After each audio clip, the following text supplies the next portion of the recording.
My husband had been unreachable for almost 3 days. He said, "I won't reply for a while." But my concerns were growing. I thought I should contact the police soon. Just as I was thinking that, I got a call from one of my subordinates.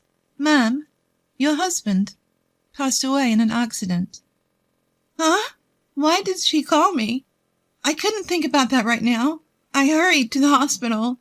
There, I saw my husband's unrecognizable body. My name is Harper, 28 years old.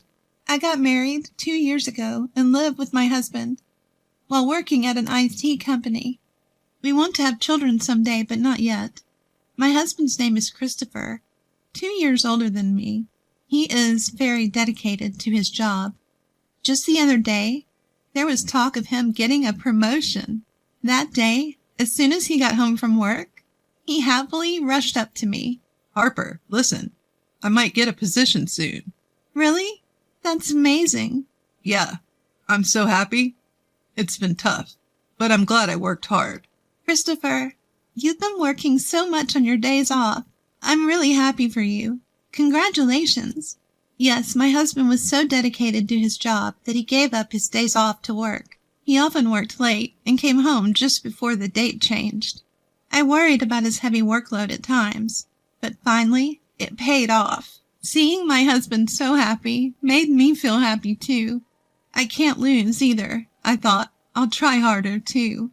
However, since that day, I started to notice something off about Christopher.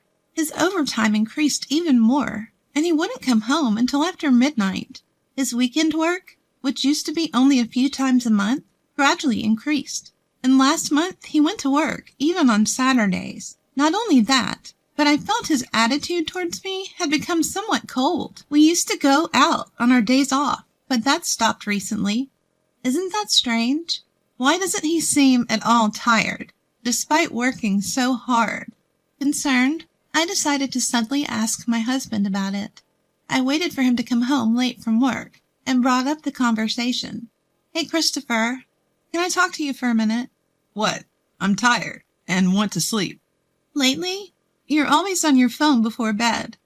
Even though you come home late, aren't you getting sleep deprived?" "What are you trying to say? How I spend my free time is my business, right?" "That might be true, but are you really that busy with work?" At my question, his expression stiffened for a moment.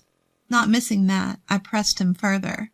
"I understand you have a lot to do since you got promoted, but isn't it too hard? You have too many weekend work days. And isn't it bad for the company to overwork employees?" "I have no choice. I'm not doing overtime and weekend work because I want to." "But isn't it too much?" "You don't understand my job, Harper, do you? Don't butt in when I'm tired from work." With that, Christopher left the living room. After that, my uneasy feelings didn't go away. Then one day, I usually commuted by car, but on my way home from work, I got into an accident. I was rear-ended by another car and taken to the hospital by ambulance. I had bruises all over my body. After several tests to be safe, I was told to stay in the hospital for a few days. To have a change of clothes brought to me, I called my husband. However, no matter how many times I called, he didn't answer, and he didn't reply to the messages I sent. You should be done with work by now, so why? Until now, we could at least exchange messages during his overtime. I kept calling him every few minutes, and it finally connected an hour later. As I tried to explain the situation, he let out a big sigh. Ugh, you're so persistent. Can't you tell I'm working overtime if I don't answer the phone? "I'm sorry, but that's not the issue right now." "Huh? What do you mean?" "Actually, I got into an accident on my way home, and I'm in the hospital now. My whole body hurts, but they said there's no life-threatening injuries." "An accident? Ugh, what a pain you're causing." I involuntarily let out a, "Huh?" at his unexpected response. He continued mercilessly, as I was at a loss for words. "Stop getting into accidents when I'm busy. I'm not paying for the car repairs, all right?" "I understand, but I need you to bring me a change of clothes." "What? Why do I have to do that?" I'm tired from work, and it's like a punishment game to go to the hospital for someone who got into an accident due to carelessness. Carelessness? Why are you talking like that? Besides, it wasn't my fault. It was the other drivers. Stop nagging. Anyway, I'm not going, and I won't reply for a while. Figure it out yourself. The call ended there. The busy tone echoed in my ear, pushing my heart to the limit. Before I knew it, I was in tears. Why did he speak like that? Aren't you worried about your wife who had an accident? He used to prioritize me over work. If I could, I'd want to get a change of clothes myself. My parents live far away, so I can't ask for their help. I sent several messages to my husband afterward, but he never brought my things. I had no choice but to buy everything I needed at the hospital store. Since then, I tried contacting my husband a few times, but 3 days had passed without a reply. He said he wouldn't reply for a while, but I was getting worried. No matter what, it's unusual not to have any contact for this long. What if he got into an accident too? That anxiety crossed my mind. That's when I heard a knock on the hospital room door. When I responded with yes, my coworker Jasmine, who I usually get along with, came to visit me. Jasmine, you came. Thank you. I was surprised when I heard you had been in an accident after I contacted you since you hadn't been at work for a while. It's not a big deal. Just some bruises and a broken bone. It's more than enough. But I'm glad. You seem to be doing well. For a while, we chatted and laughed about trivial things. As visiting hours were ending, Jasmine started to get ready to leave. But then, she stopped and looked troubled. I cautiously asked her, Jasmine, what's wrong? I'm sorry, Harper. I don't think I should say this now, but I saw it. Saw? What did you see? I saw your husband walking with Daisy. When did that happen? 3 days ago. The Daisy Jasmine mentioned was a junior coworker at our company. I had been her mentor when she was a new employee. Even now, a few years later, we'd go to lunch together once a week. Why would she be with Christopher? Daisy and my husband should have last met at our wedding. Could it be? But there's no way they would do something like that. Despite thinking it was impossible, the worst-case scenario crossed my mind. According to Jasmine, she saw my husband with a suitcase and Daisy 3 days ago. Since then, Daisy has been on paid leave. I hesitantly called my husband's office, and my suspicion was confirmed. He had also applied for paid leave 3 days ago. At that moment, my suspicion turned to certainty. My beloved husband and the junior I cared for, being betrayed by both of them at the same time. Probably my husband's increased overtime and working on weekends were because he was meeting her. No, maybe they were already involved before that. As I recalled my husband's suspicious behavior, more and more things started to make sense. So that's why he became so cold. Surprisingly, it all made sense to me. Unconsciously, I called my husband. I hardly contacted him these past few days, thinking he wouldn't respond anyway. He probably wouldn't pick up after just a few attempts. But I couldn't just let him do as he pleased. I kept ringing his phone until he answered, 30 minutes after I started calling. My husband finally answered, sounding annoyed. What's your problem? I told you I wouldn't answer for a while. Why? Are you so busy that you can't even answer a call from your wife? Of course, I'm working every day. Even though you're on paid leave until tomorrow. What kind of work are you doing? Assuming he hadn't been caught yet, my husband hesitated for a moment. Still thinking he could deceive me, he quickly started making excuses. What are you talking about? I didn't take any paid leave. No use playing dumb. I already confirmed with the company. No, well, actually, I just suddenly wanted to take it easy. I've been relaxing at home these past few days. Oh, really? With Daisy? Even preparing a suitcase? I already know everything. Just confess. I couldn't help but raise my voice. Then, my husband realizing he couldn't hide it any longer, revealed his true colors. Ah, so you found out. Yes, I'm on a trip with Daisy. Now that you know, stop bothering me, you ugly woman. So, that's how it is. Why? Why with Daisy? Why do you think? She's younger and cuter than you. For such a reason. Enough already. I'm having fun on this trip. Don't bother me. Don't worry. I'll divorce you when I get back. He said, See ya. and hung up the phone. It was right after that. The love that I had for my husband turned into hatred.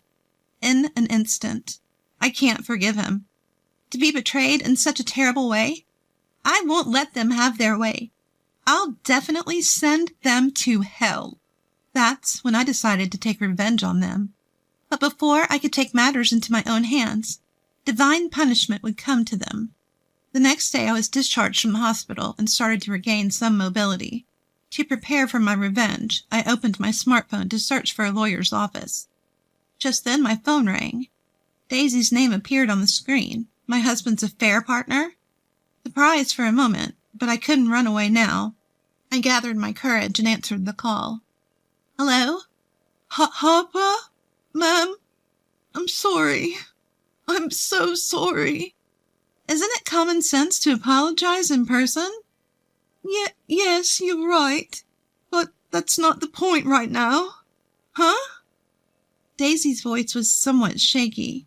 Then she said something that made me doubt my ears. Your husband has died in an accident. What?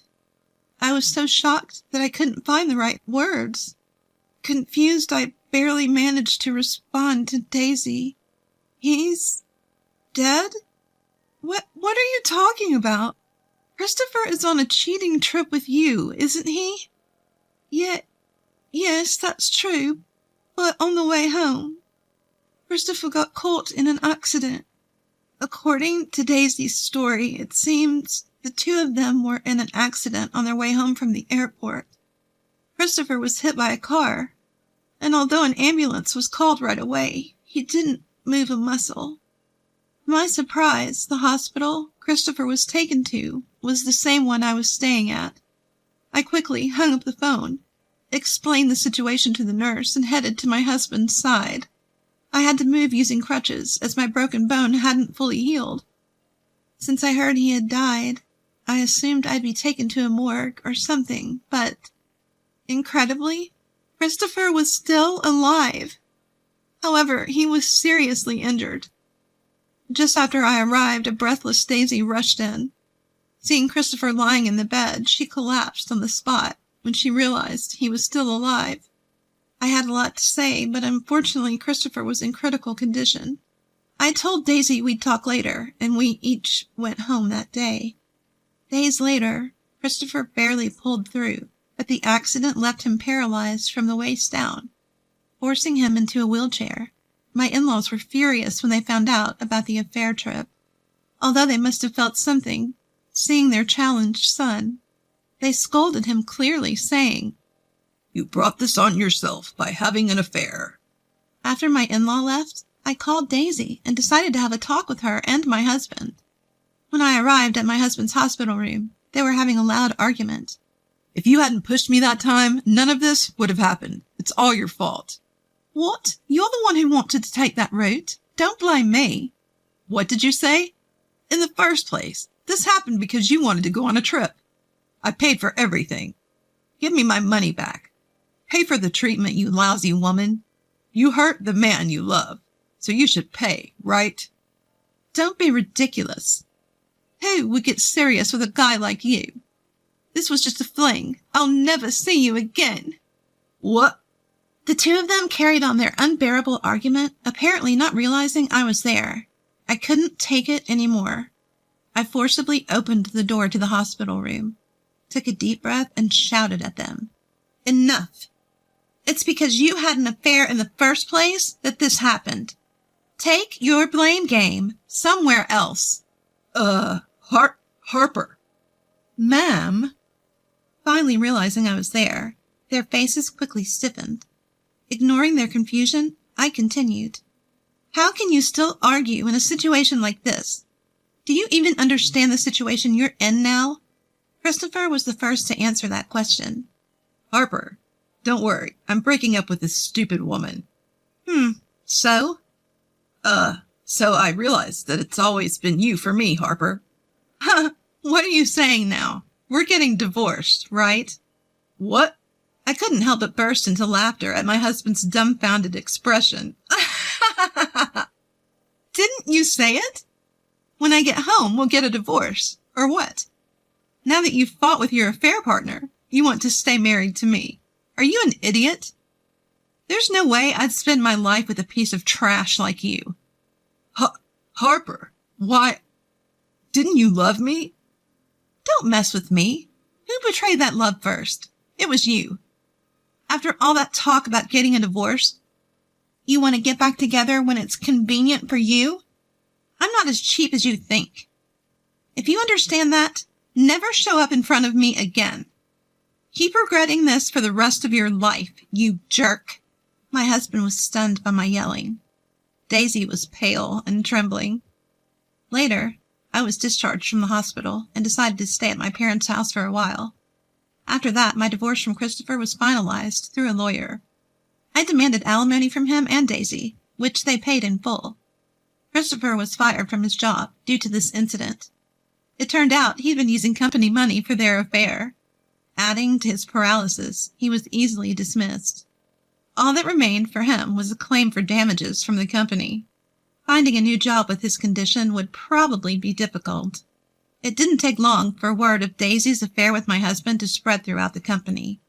She was met with cold stares and eventually couldn't stand the atmosphere and began skipping work without permission. As a result, I heard she finally submitted her resignation. Now those two will probably never lead a decent life again.